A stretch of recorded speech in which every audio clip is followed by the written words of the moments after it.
La tête, le cœur et les tripes, Joao Fonseca n'a pas récupéré que le mantra de Carlos Alcaraz. Il est aussi et surtout le plus grand espoir du tennis mondial depuis le crack espagnol. Un statut exceptionnel acquis au prix d'une saison 2024 très prometteuse achevée à la 145e place mondiale. Mais on n'avait encore rien vu. Dès les 2 premières semaines de 2025, Fonseca engloutit le challenger de Canberra et sidère Andrei Rublev au premier tour de l'Open d'Australie. Une performance XXL absolument électrisante qui signa son entrée définitive dans le grand monde et dans le top 100 accessoirement. À 18 ans à peine, la pépite brésilienne a déjà la pancarte et tout un battage médiatique autour de lui, mais comment pourrait-il en être autrement? Avec ce coup droit déjà qui fait partie des 5-6 meilleurs du circuit, il est devenu impossible d'ignorer Joao Fonseca. Sa faculté à laisser ses adversaires bouche bée à 6 mètres de la balle sans effort apparent est proprement sidérante. Dans la méta actuelle, avec les surfaces ralenties et les balles qui enflent au bout de 2 jeux, être capable d'injecter autant de rythme même sur des balles mortes est un atout hyper précieux. Mais là où le Brésilien est spécial, c'est qu'il a compris déjà à 18 ans qu'il serait encore plus fort s'il représentait un panel de menaces varié sur ce coup,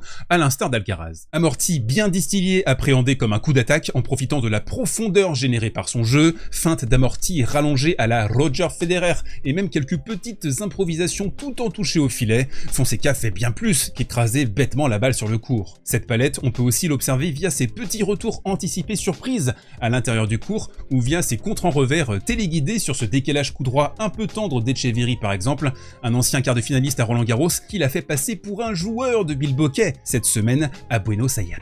Mais évidemment, Fonseca est encore très loin d'être un joueur fini, sinon il serait déjà top 10.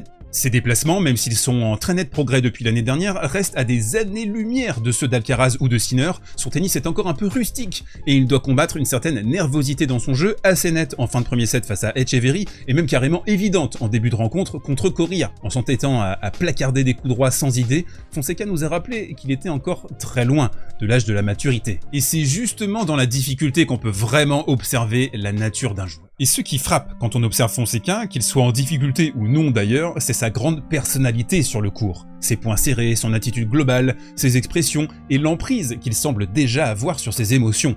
Sa faculté à se reposer sur des schémas simples et expéditifs, comme de se rapprocher du filet afin de mixer les tempos, tel un vieux briscard, est à ce titre franchement épatante. En ne jouant que 60 matchs sur le circuit l'année dernière, Fonseca avait assumé ce développement sur le temps long et c'est en train déjà de payer aujourd'hui. Parce que l'âge de l'insouciance est déjà terminé pour Fonseca. Attendu dans le top 20 le plus vite possible, voire carrément comme le 3e homme derrière le duo Alcaraz-Sinner, sans cesse comparé à Guga par la presse de son pays, la pépite brésilienne est condamnée à finir son évolution en pleine lumière sans la mansuétude que son âge devrait pourtant lui offrir. Car la question n'est même plus de savoir si Fonseca sera top 20, mais s'il y parviendra dès cette saison. C'est une folie. Alors on espère pour Joao que la pression, il la boit comme une petite caipirinha bien fraîche sur les plages de Rio.